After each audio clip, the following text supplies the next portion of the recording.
Hello.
Give it a couple of minutes to get to a quorum.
So hi, everybody. Good evening. My name is Frederica Siegel. I'm chair of CB2's Land Use and Housing Committee. We're a committee of 10 or 11 people. We have 3 people who are unable to attend. We have Anita Brandt twice, so we have a quorum. I'd like to welcome you all. This is our June meeting. We have one item on the, well, let me take attendance first. I see Anita, I see Michael, I see Donna. David Gruber, Jean Yu, and Sean are absent with notice. I don't see John Paul. I don't see Katie. And I don't see Susan Wittenberg. Thank you to Janine for joining us, Carter, and also Stella Fitzgerald, a new member of the community board. Thank you for taking an interest. And now I see Susan, so we definitely have a quorum. Great. We have one item on the agenda tonight, and that is the introduction of Marta Cruz. She's the new executive director and general counsel of the Loft Board. She started with the Loft Board in 2005 as director of hearings, and she was deputy to Lanny Alexander, the Loft Board's former executive director, from 2007 to 2016.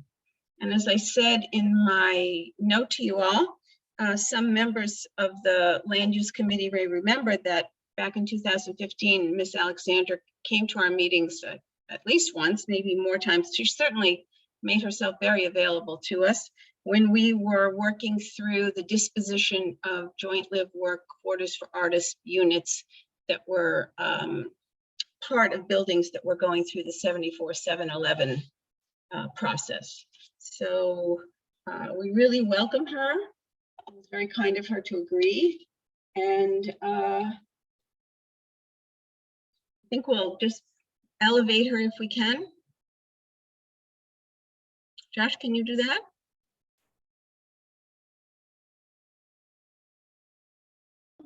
I actually already made Janine the host. Yeah, she's elevated. Martha Cruz is elevated. Okay, great. Thank you.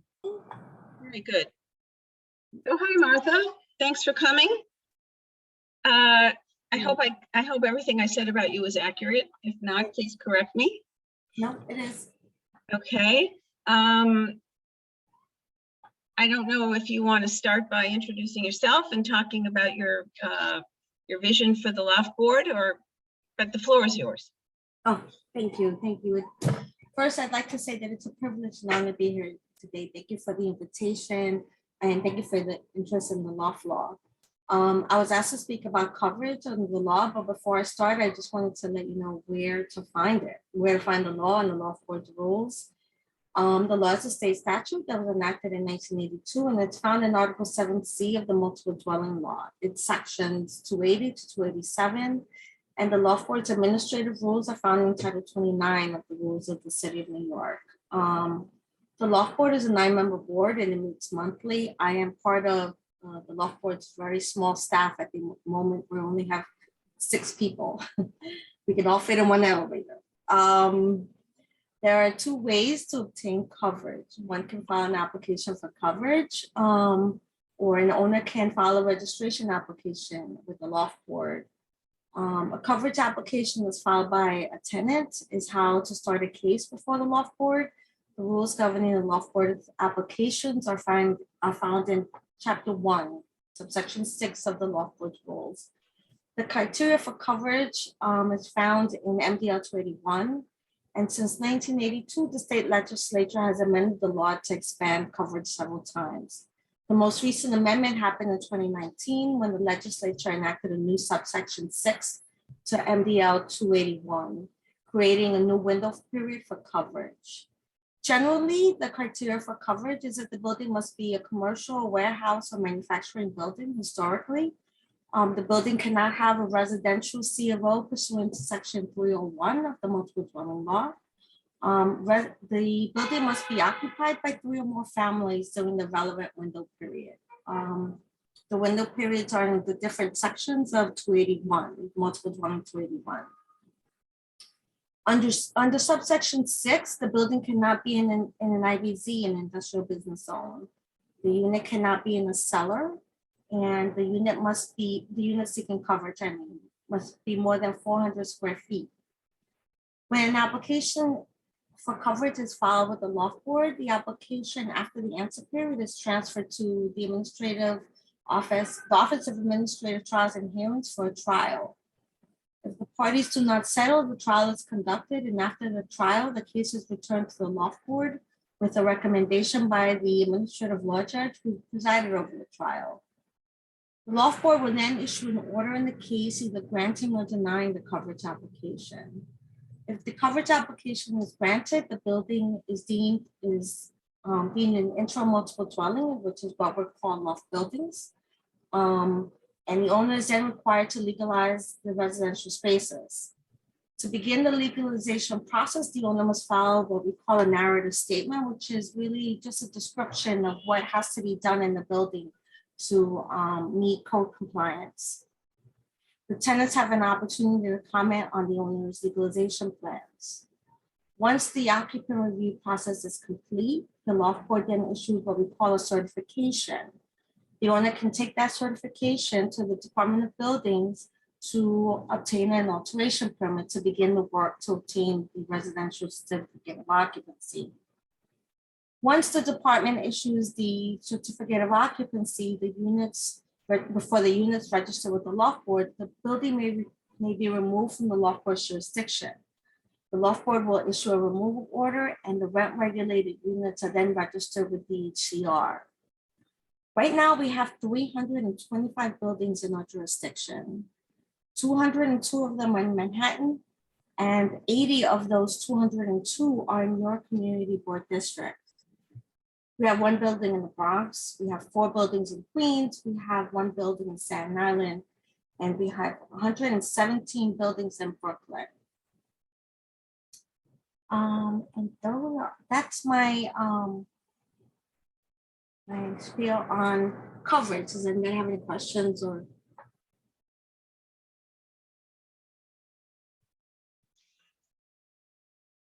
I have one quick question. I heard you say that the minimum size was 400 square feet. When did that change? I thought it was 1,100.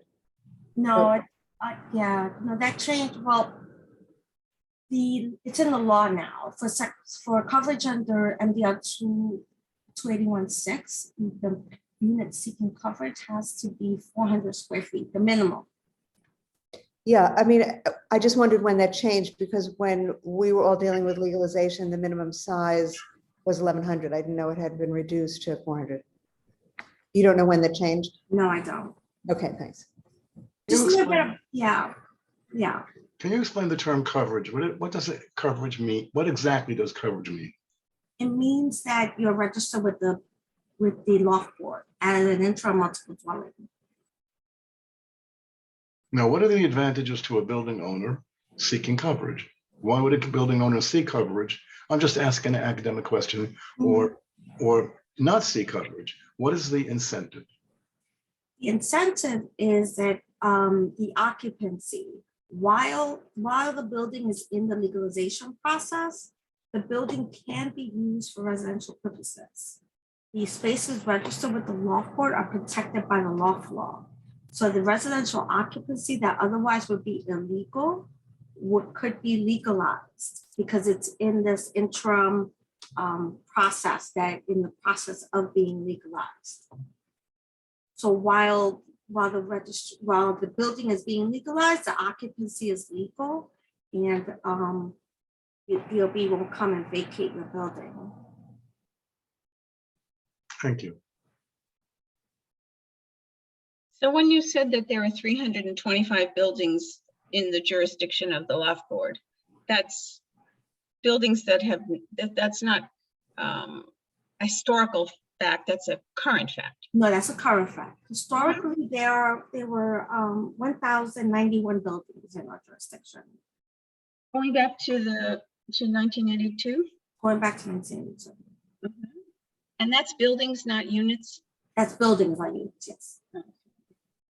Because we found in dealing with DCP that sometimes there was obfuscation between units and buildings. So you're saying that 3/4 or so have been already legalized? Yes. All right, historically 1,091 buildings. Yes. All right. Did you want to speak further, or did you want us to start asking questions in general? No, you can ask questions. Okay. Does anyone on the committee want to raise their hand? Yeah, yes, I have Mhm. yeah, Michael Levine here. I have a question. Do you anticipate additional buildings entering, seeking certification? What is the caseload right now of new buildings coming into the system that are seeking legalization and seek certification by you, seek coverage by you? Do you have any way of anticipating the future? No. We receive applications for coverage every day from tenants. We don't receive registration applications from owners as often. But we have actually, we've gone through all the registration applications that we've received during the pandemic. We're processing them, and it's just not as often that owners register without tenants applying for coverage. Okay, Susan, did you have a question? Susan Wittenberg? Sorry, I'm unmuted now. One of the reasons I was happy that you were coming to our meeting tonight was that over the many years, since '82 perhaps, when people have thought of the Loft Board and the Loft Law, the general consensus of it and of everyone who's come in to speak with us has been people just don't understand it. It's just unmanageable to people. And so now going forward, I have two questions. One was, how will that change? How will this become something that we all share an understanding of? I mean, our shared understanding now of the Loft Law is that people don't understand it easily, and they don't understand it in the same way. And now with, we're so far past the peak of conversions from old factory buildings to lofts. What is the future at this point, primary goals of your job, at the Loft Board today? So it's a two-part question. Well, as I said, I'm new to this chair, and those goals developing daily, I have to say. My immediate goal is to get people on staff.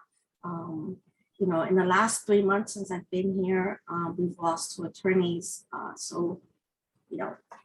It's just not manageable to do. Literally, it's just me and the deputy right now, who are the only legal staff that the Loft Board has right now. Short term, we need to recruit people and have people on board so that we can do what the Loft Board, the mission of the Loft Board. That's my immediate goal. That's what I'm working on every day, it seems like. In terms of getting the word out, when the law was amended in 2010, I was part of the Loft Board staff. We did outreach. We went to community groups, community meetings, felt like at least once a week. And I understand that I don't know how to fix it, other than coming out and, whenever I get a call, I answer it. I do these types of meetings. I'm available. I'm here. I'm meeting with owners. I'm meeting with tenants. Next week, I have a meeting with the group of architects who practiced before us. I'm just, I'm here. I'm available. I'm more than willing to get the word out. I was very happy when the website was revamped. I know that it needs work, and I'm willing to, if any of you have any suggestions about how to improve it, please let me know. I'm willing to do the work that's necessary to get the information out there. I know. So the word out is that your goal is to help lofts that have been in limbo for one reason or another, get legalized as quickly as possible to help the residential tenants. What is the word out goal? Goal for the word out. Legalization means different things, right? Because we have so many buildings that are in different places in the process. Right now, I can tell you that the bottleneck is in the occupant review process. We have things in that pot, I could say. So once we get staffing, that we want to hit those buildings, and each building is in a different stage. Some owners are just beginning the process, and other owners have gone through years of this process and been very close to either settling with the tenants or what's left is litigation. And we just need to push it to the next level. But staffing is an issue for me right now, because I just don't have the manpower to get down and, you know, just start pulling out the buildings and saying, owner, you haven't done this, or tenants, you're required to file this, and we're meeting today and we need to move this forward. So I'm going to jump in and ask a question. And then Susan, I think you said you had two questions. So That was, okay, I'll come hold back. your second. Yeah, please. Thanks. So you probably are aware that Soho and NoHo were rezoned, Ms. Cruz, at the end of 2021, and that there was a letter from Vicky Bean's office. At the time, she was the deputy mayor for housing and economic development. And they make mention of the Loft Board. And what it says is that they want to enhance the resources for the Loft Board in order to better support residents of IMD units who wish to obtain a residential certificate of occupancy. And their goal is to increase staffing capacity at the Loft Board to support more expeditious completion of those conversions still in process. And the goal for that is to hire 3 attorneys at competitive salary ranges for 5 years to be reevaluated at 5 years. You're familiar with that goal? What year was that? In December. In December of 2021, this was part of the commitments letter of the rezoning to Okay. increase the Oh, staff. yes. Okay. So, I mean, what you're experiencing, the loss of the 2 attorneys, I'm sure it has nothing to do with you. It's a nationwide issue. But it seems to me that you might be able to use this commitments letter as a way of reinforcing the request because it was supposed to happen. Yes. The hiring was to begin in 2022. Yes. So if at the time you had 2 more attorneys and they thought to hire 3, it seems to me they owe you 5. Yes, they do. Yes. Yes, they do. Yes, they do. So how can we help you to focus the attention? I don't know who it would be. The mayor's office, perhaps, or the efficiency agent, the efficiency officer. Who should we get in touch with about this? Because we're happy to be active about it. I mean, right now, they have not said no to me with regard to this issue. So I have done the postings, I have done the job descriptions. I have sent them to the powers that be, and it's in process. So that's all I know. All right, well, if you They hear, haven't said no. okay, so if they do say no, please get in touch with us. Okay, Absolutely. all right, good. And I want to go back to Susan for her second question. That's okay. They sort of blended. I'll wait. We can Okay. have that discussion. All right, Janine? Sure. I'm just going to ask the same question different. Has your budget for next year, does it include enough funding for these positions? Manuel, I don't know what the budget is. You haven't seen, okay. No, I haven't seen it. Okay. And then my other question, I'm going to ask Amit's question that was in the chat, which is for IMD buildings that were converted to JLQWA and get a C of O, is residential use of these allowed, or are they similarly restricted to artists? I'm sorry. It's in the chat. Yeah, for I'll speak IMD that. Okay, from what happens to IMD buildings that were previously converted to JLQWA? So we're part of your 1091, but we're no longer part of your list now, and they get a C of O. Are these, is it residential use allowed, or are they similarly restricted to artists? No, IMD units are, Converted to JLQWA. yeah, converted to JLWQ can be occupied by someone other than an artist. I'm sorry, you cut out, or I couldn't hear you. Someone other than an artist.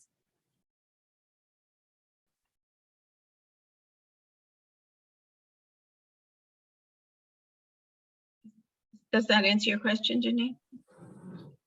Okay, and does that right transfer with ownership? Yes. And what section of the law should we look to for that clarification? That is in the zoning resolution, section 1210, where it defines JLWQ and who can occupy.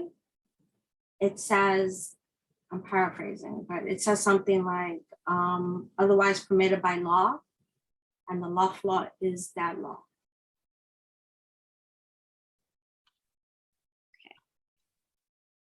And I'm sorry, one more question. Of the 325 buildings now, do you have a list of how many of those are in community board 2? 80, she said, I believe. Yeah, 80. So I'm sure I could find. Okay. So in that letter that I read you, I mean, I appreciate your coming to us with CB2 information. The numbers that we've gotten are all over the place. In the same letter, the commitments letter that talks about getting you 3 more attorneys, it says, the Loft Board has confirmed the completion of legalization of 177 IMD units in the Soho NoHo neighborhood plan area to date. That to me means going back to the beginning of time. And that seems like a small number for so many years. I don't know whether it's units or buildings. If you could just make a note of that number, 177 units, and see if that tallies with anything you can find out. Because back in May of 2021, when the Department of City Planning presented the certification of the rezoning, they had a slide that said, going back to the beginning of time, 26% of the housing in Soho, NoHo, was loft law units. And that at the time they said was 1,325 units. So I don't know how we line up 177 with 1,325. And that is not to put you on the spot now. That is just to kind of point out the fact that we have no data. So perhaps if you have so few people on your staff, it's not a great time to be asking you for statistics. But if you can't find attorneys, perhaps you can find data specialists who can work on kind of gathering up verifiable statistics about the Loft Board and its operation for the last 40 years. 4 years, you said? Well, from 82 to Oh, 2022. Okay. Right? And the other, are there any other questions from the committee, by the way? No, but that is, you're reinforcing what I was trying to ask in a sense, is that's the point of people's general sense that the information coming out is either unavailable to us or obtuse or unobtainable. And the result of it was, in many ways, you might say we were penalized by it in the Soho NoHo rezoning information, because we feel there are inaccuracies, but you can't even confront whether things are question whether things are inaccurate when there is no available data. And so that would be an enormous help to us if we could at least be on the same page about what the facts are.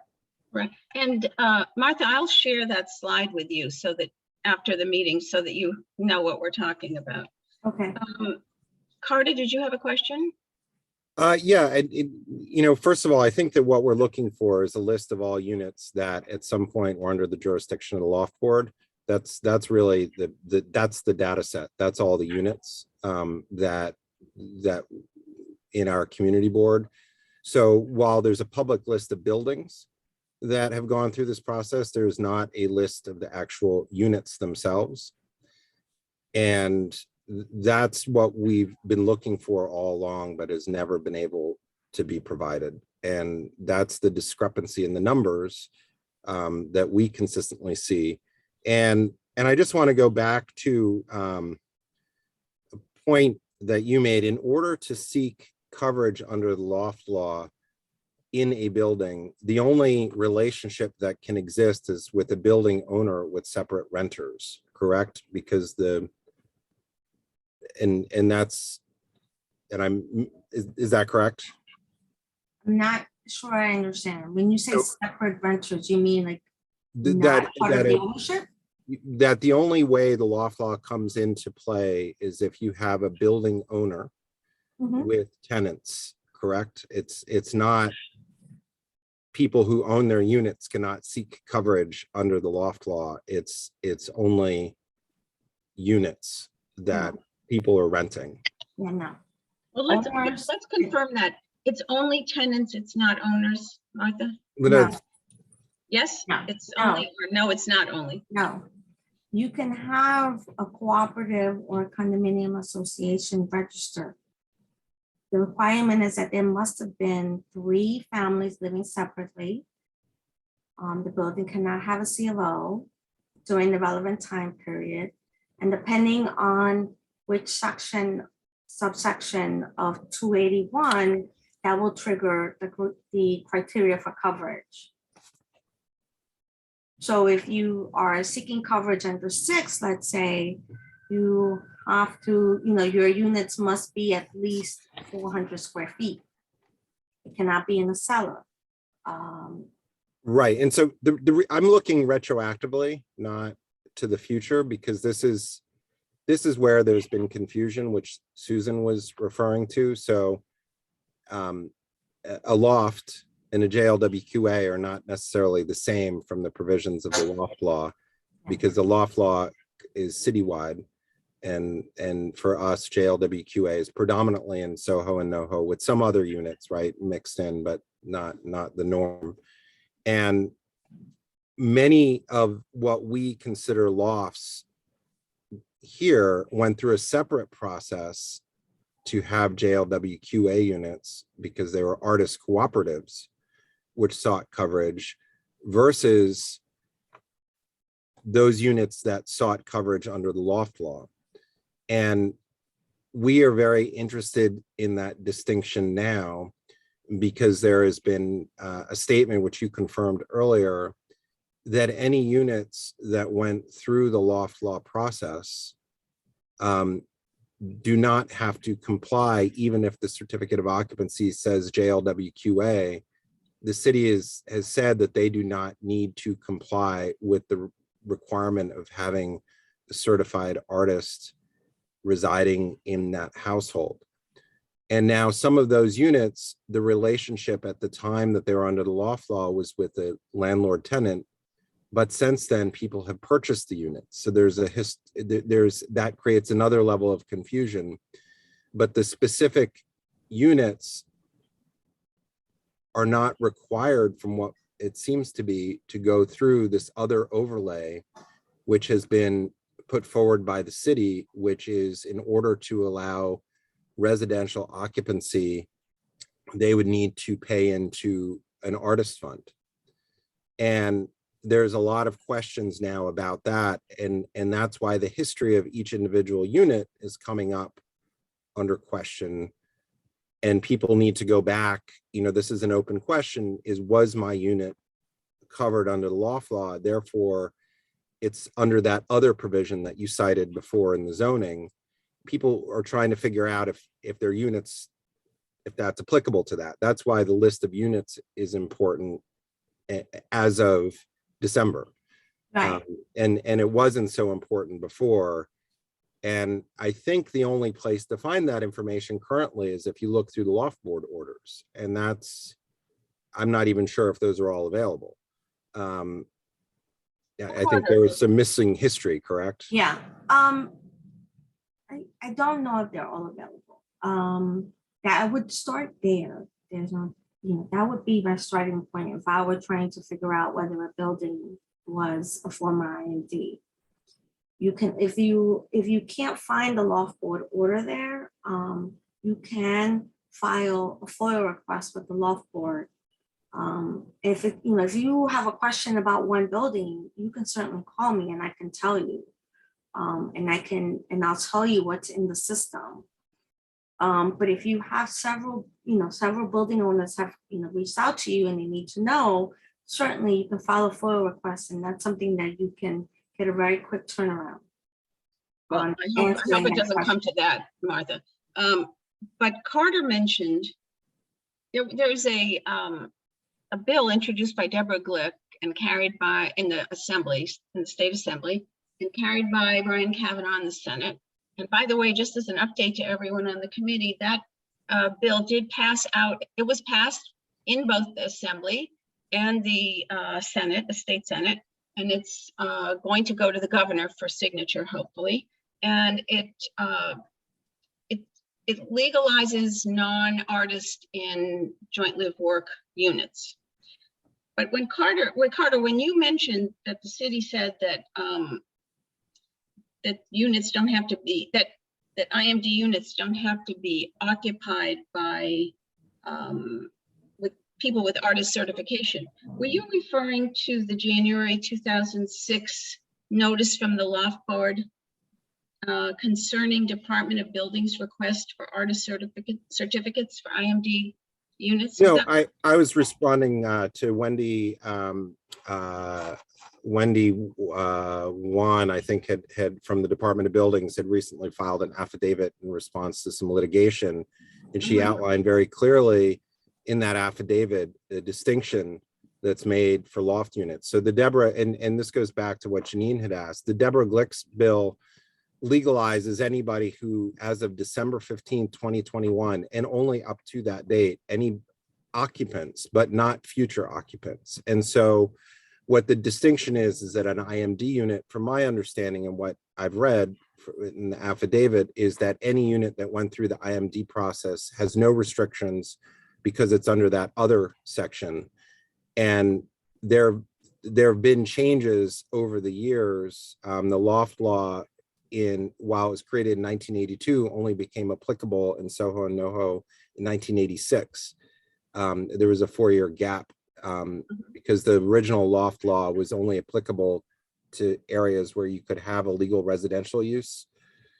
And that's why there's been confusion in Soho and NoHo, because we have all these different overlays. And now there's been some clarity and there have been protections for everybody who lives in the units. But the open question for most people is what happens going forward. And that's why I was asking Martha about that distinction, which I think Susan had started with asking that question of the distinction is, it was Amit's question that Janine had asked, was the distinction on that, because this is the confusion that exists here. Is we have a lot of overlapping, we have a history moving forward, looking back, but that list is ultimately what's important.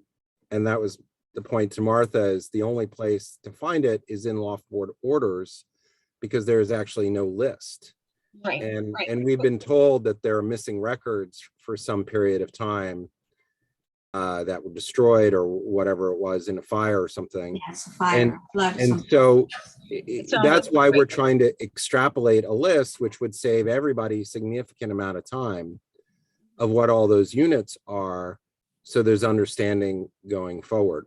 Right, thank you. So that. With the understanding, Martha, that the Loft Board is not responsible for DOB policy, but has to execute it. What did you think of that January 2006 notice? I think I sent you a copy of it. Yeah, you did. Did it make sense to you? I can't really speak on it. I mean, I wasn't, the Loft Board wasn't part of the DOB at the time, and I hadn't been here for that long, so I can't really tell you why the notice was issued. Well, maybe you could just add it to the list of things that we could follow up with. Yeah, I did ask around, and I have to say no one knew about it.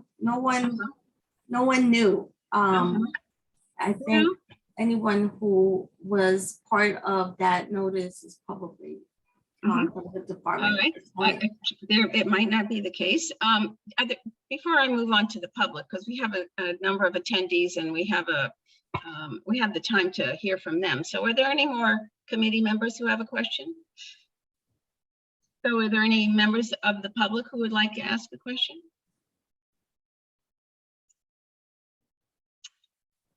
Okay, that would be Pete Davies. Pete, you can unmute yourself.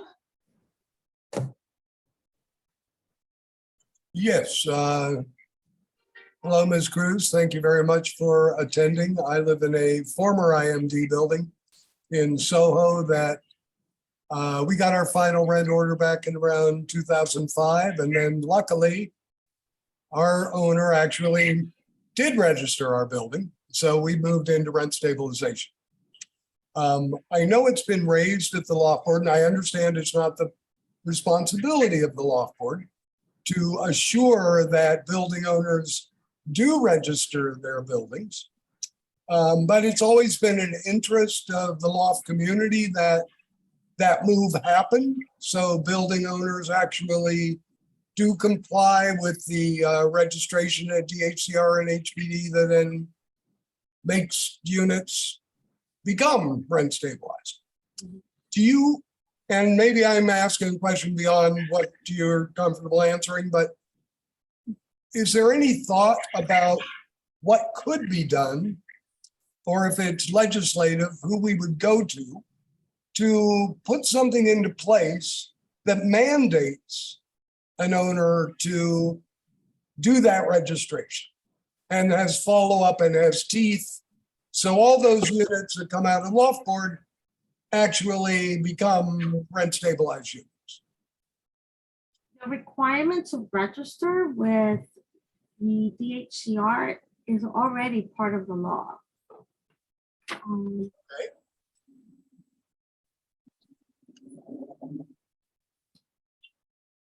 I want to see. And that's probably noted in the final rent order, whatever section of the law that is. Oh, definitely. Okay. It's definitely, well, I don't know if the actual section of the law is noted, but certainly the Loft Board directs the owner to register with DHCR and HPD. So perhaps what is needed is a legislative action with teeth that creates a penalty, much like the Loft Board has now upped the ante for owners who fail to do things in regard to the Loft Board, which are increased penalties, which I know you guys have found have, it seems those have been somewhat effective in getting owners to move. Yes. And if you want to speak to that aspect, I know Michael asked about what's the incentive of an owner to do it. Part of the new incentive is you don't get hit with these bigger fines. My other question or observation is that you guys have this great map for that shows the buildings that are still within the system and it shows the status where they are at in the process. One way that I started looking at Soho and NoHo to try to figure out how many units came out of Soho and NoHo when the final rent order was issued was to look at those buildings that had either were in the process of removal or towards the end.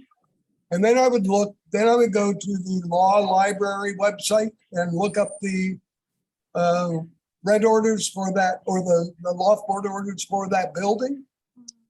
And I would start making a list of, oh, there were 8 units that came in at the beginning, 6 ended up being covered, and then 3 ended up with the final rent order. So you would have a building that started with 8 units that left the Loft Board with 3 units potentially rent stabilized. Does that make sense? Yes, happens. So the discrepancy between the number of units, potential units that came into the system could be quite different from the number of units that there were then removed when the building was removed that hadn't been bought out or vacated or that actually were becoming rent stabilized units. Yes. But with all respect, can we really trust the data in the map? If the data at the Loft Board is so hard to pull out, I mean, where does the data for the map come from, Martha? I don't know. I wasn't part of the team that created the map, so I don't know. I would assume that it comes from the data in the loft board system, but I can't say for sure. And just so we're clear, the info on the map is only for buildings that are currently in the system. There's nothing in the map for buildings, once they're removed, they disappear from the map. Yes. So you can't look at historical, you can only look at the current. And What, Pete, excuse me, Pete, help me out here. Do you remember when we were working on the Zara application and it became apparent that the Department of Buildings was leaving out information from the certificate of occupancy? They were not handling them all in the same consistently. Do you remember the details of that? Not to put you on the spot, but in regard to the notation on the Yes. certificate of occupancy? yes, was Well, it for jointly example- work or was it IMD? Right, for example, my building, when we got our final C of O, our certificate of occupancy said each unit must be occupied by at least one artist certified by the Department of Cultural Affairs. That was about 2003. By 2009, somehow our C of O was changed to say these units don't need to be occupied by an artist, which we surprised all of us because it was like, well, they just changed what the C of O said. So there is a mystery about how, I guess somebody had to apply. And this again is probably beyond the loft board. It's a DOB question, but somebody had to apply to get that notation on the C of O changed. So that's just another one of the many mysteries of loft conversions, especially in our area where the artist certification is a key component. And just one final quick question for you. Artist certification is not something that the loft board deals with, correct? Yes, we have nothing to do with it. Okay. That's a DOB and zoning question rather than a loft law question. Right. Okay, Cultural affairs, I think, issues the certification. okay. Thank you so much. All right, thank you, Pete. Any more questions from panelists or attendees? Amit, you can speak. Hi, Ms. Cruz, thank you for doing this. I was, you started going through the legal reason why former IMDs do not require certified artists. And you mentioned that the zoning resolution 1210 Yes. points to the loft board, to the loft law. Can you explain what part of the loft law applies there? Because my reading of the loft law seems like it only applies to tenants, not to owners. Yeah. Now, if you're talking about when I was referencing who can occupy a JLWQ, I was referencing 1210, which is in this section 1210 of the zoning resolution. And in the definition of JLWQ, it describes who can occupy a JLWQ, and it lists a few people. And the last, it's I think section C, where it says any occupant or other occupancy provided by law. It doesn't say the loft law specifically. It just says, just generally other occupancy provided by law. And that law in this case would be the loft law. But I mean, this could mean many things. It could be laws that allow for inheritance, right? Or other state laws that apply to occupancy. It doesn't point to the loft law, but my question was, if it does point to the loft law, could you just tell us what part of Article 7C, what section provides that allowance? No, Article 7C doesn't say who can occupy an IMD. The zoning resolution is what restricts occupancy of JLWQ. So if we're talking about a JLWQ and who can occupy it, you go to the zoning resolution. In the zoning resolution, it's in the definition of JLWQ, it tells you who can occupy a JLWQ. And the last provision in that definition, it says, and I'm paraphrasing because I don't remember what it says exactly. It says something like otherwise provided by law. Yes, yes, but you're saying in this case it applies to the loft law, but the loft law is many, many pages and sections. Is there a section in the loft law that allows that? No, because the loft law doesn't designate like a JLWQ. What does that is the zoning resolution. You're an IMD. You're an IMD citywide. It doesn't matter what zoning district you're in. But what dictates what something is called, an IMD is called, is dictated by the zoning resolution. Okay, Amit, thank you, Amit. Thank you for your question. This is one of the aspects of the whole ball of problems, and I think I understand what you're saying, and I understand Amit's confusion. We've asked our questions, and we appreciate your time. Is there anything that we can do to help you?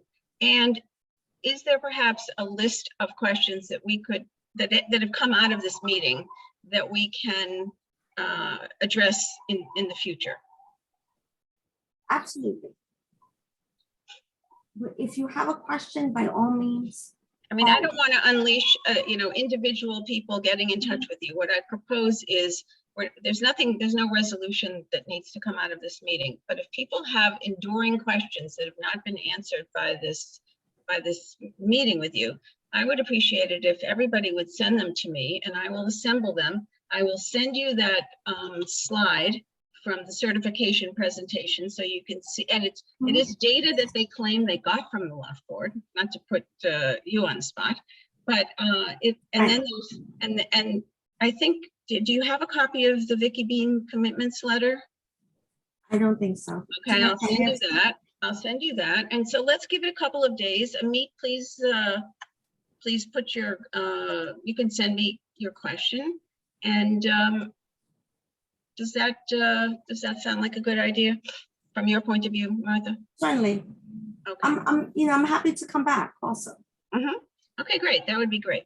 We'll give you a couple of months to staff up. Please.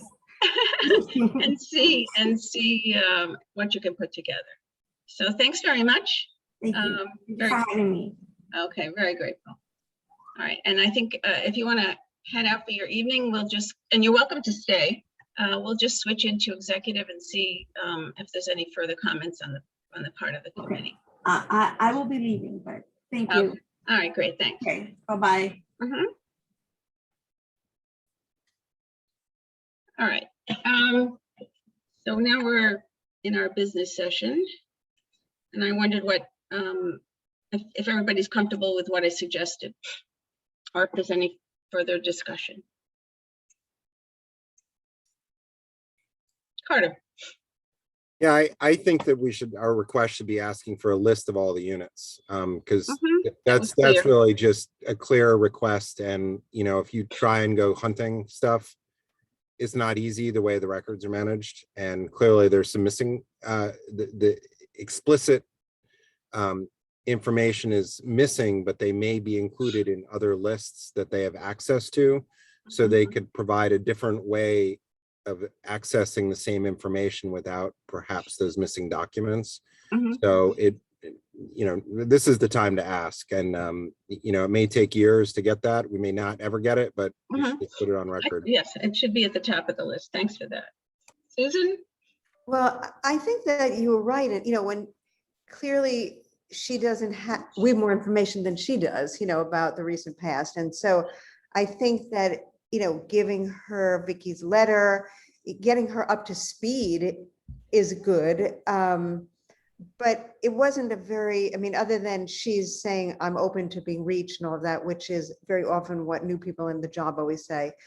It wasn't very encouraging. It's like, we know more than she does. We don't know what, nothing feels very hopeful. Well, she's only been in the job since, I think, March. Yeah, but she's been in the department for about 10 But years. she was, so- no, she was away for a few years Right, but doing she's something else. about as knowledgeable a person as we're Mhm. going to get in that position. If Right. they hired somebody from the outside, they'd be less knowledgeable. And, Mhm. because, particularly because we went through the Soho NoHo rezoning, we've become much more expert than we were before. So Mhm. she's looking to us now for information. So, it's not a great start, but it'd be interesting to see, at least we have real information from her predecessor and commitments and goals. So let's see if she has any response. And even just pointing out that they were supposed to hire 5 lawyers. She didn't even seem to know that, so.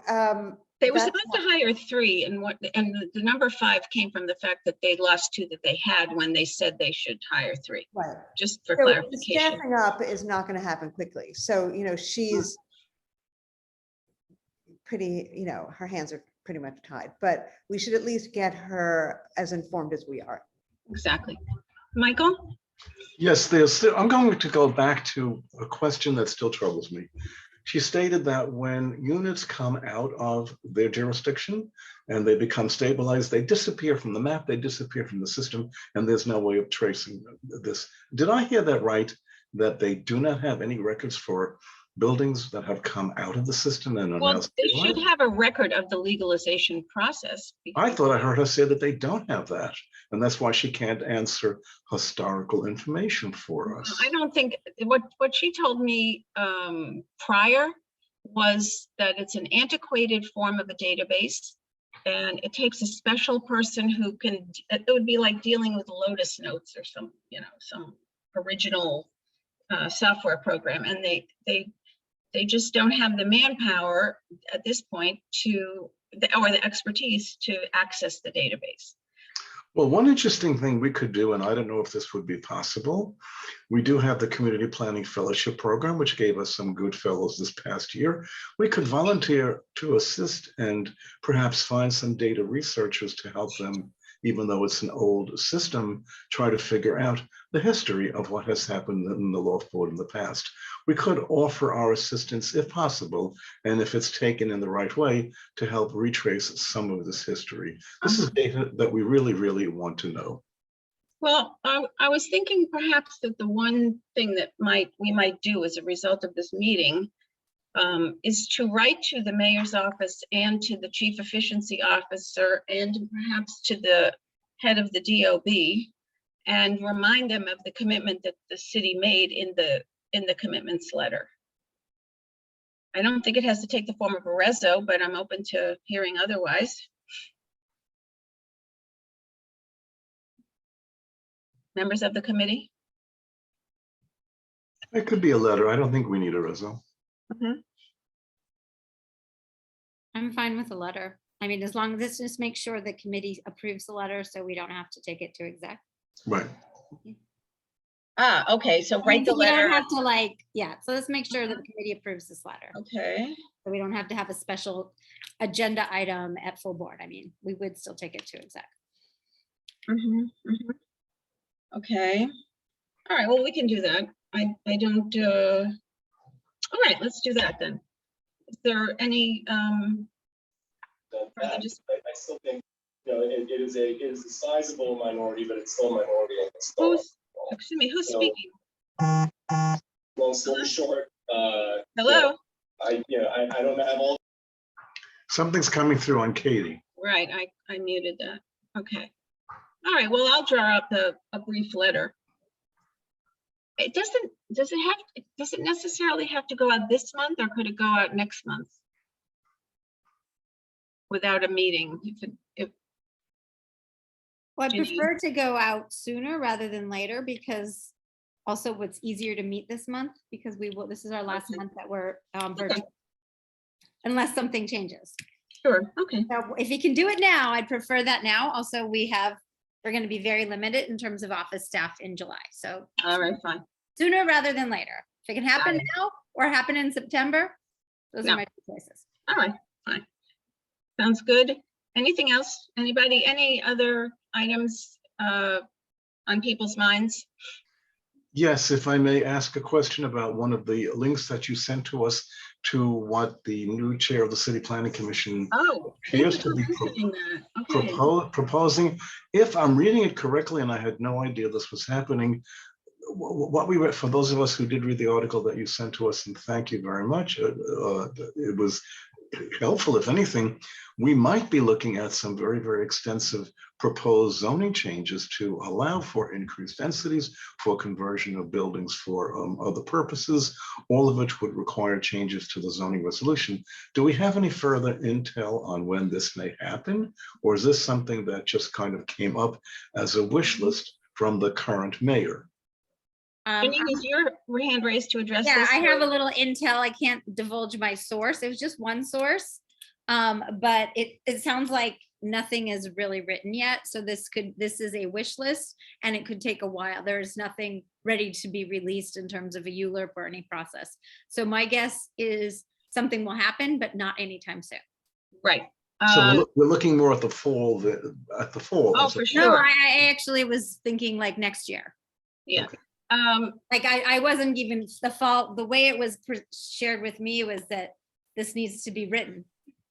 Right, they need to be written, and I believe that the mayor was a little hasty in the way he rolled it out because it sounded very imminent. I did read that the first one would be the zero carbon, but these are 3 citywide zoning text amendments.